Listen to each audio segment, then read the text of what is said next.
Bonjour à tous et bienvenue dans ce tutoriel de la Caravelle SE210 de Sud Aviation qui a été mise en service à la fin des années 50.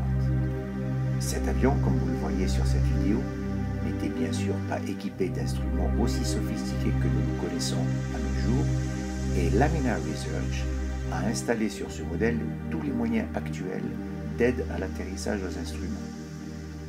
Je vais vous présenter les uns après les autres tous les instruments du Flight Director qui vous aideront à poser cette machine sur les grands aéroports de notre planète.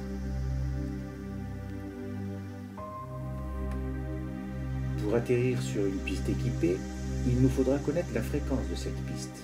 Dans ce tutoriel, nous nous poserons à Nice-Côte d'Azur sur la piste 4L dont la fréquence est 109.95.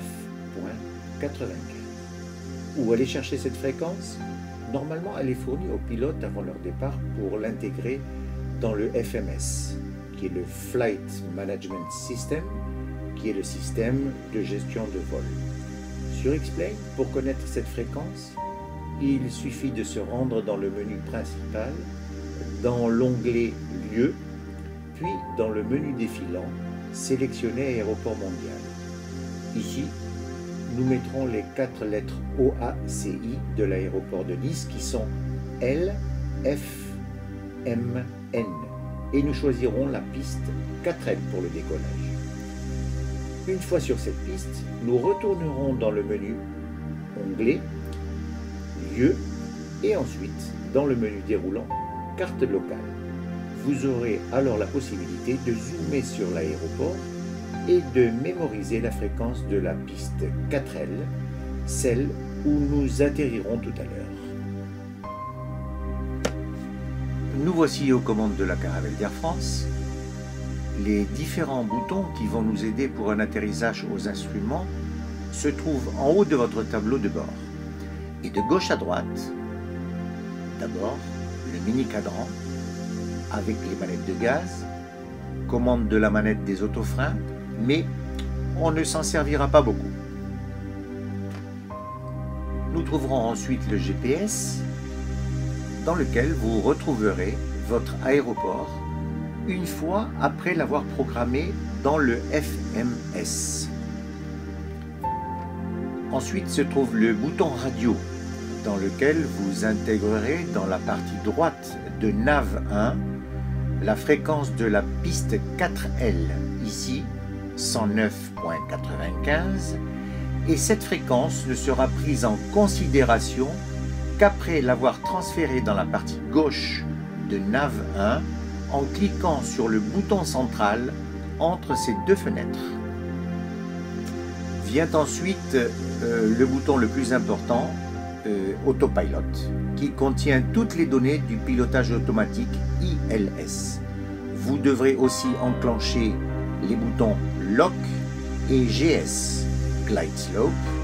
Ces deux boutons deviendront verts lorsque l'alignement Lock aura détecté la balise directionnelle et GS vert pour la balise de descente. Dans un premier temps, il faut régler le bouton de gauche du Flight Director sur On, puis cliquer sur le bouton ATHR en haut à gauche, qui est le bouton de contrôle automatique de puissance de vos réacteurs. Et puisque l'on va choisir un atterrissage à 10 nautiques de Nice, l'altitude sera entrée automatiquement à 3200 pieds. Par contre, il va falloir régler la vitesse de votre avion à 160 nœuds pour un bon atterrissage et de remettre le bouton de gauche du pilotage sur On au lieu de sur Auto, car c'est à vous, à ce moment-là, de gérer la vitesse à partir de 400 pieds avec la manette des gaz de votre joystick. Map, carte, est le bouton suivant qui permet l'ouverture d'un cadran dans lequel se trouve le positionnement de votre aéronef par rapport à l'aéroport.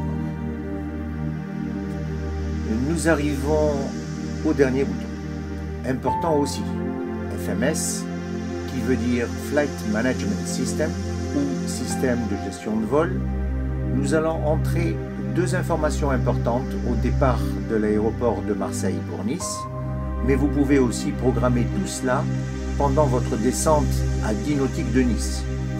Premièrement, nous allons entrer à l'aide du clavier du FMS l'aéroport de destination, en l'occurrence Nice, avec les 4 lettres OACI, L, F, M, N, en cliquant dans la petite case se trouvant devant APT, et vous pourrez entrer à ce moment-là LFMN, l'aéroport de Nice, Côte d'Azur, apparaîtra automatiquement sur l'écran du FMS.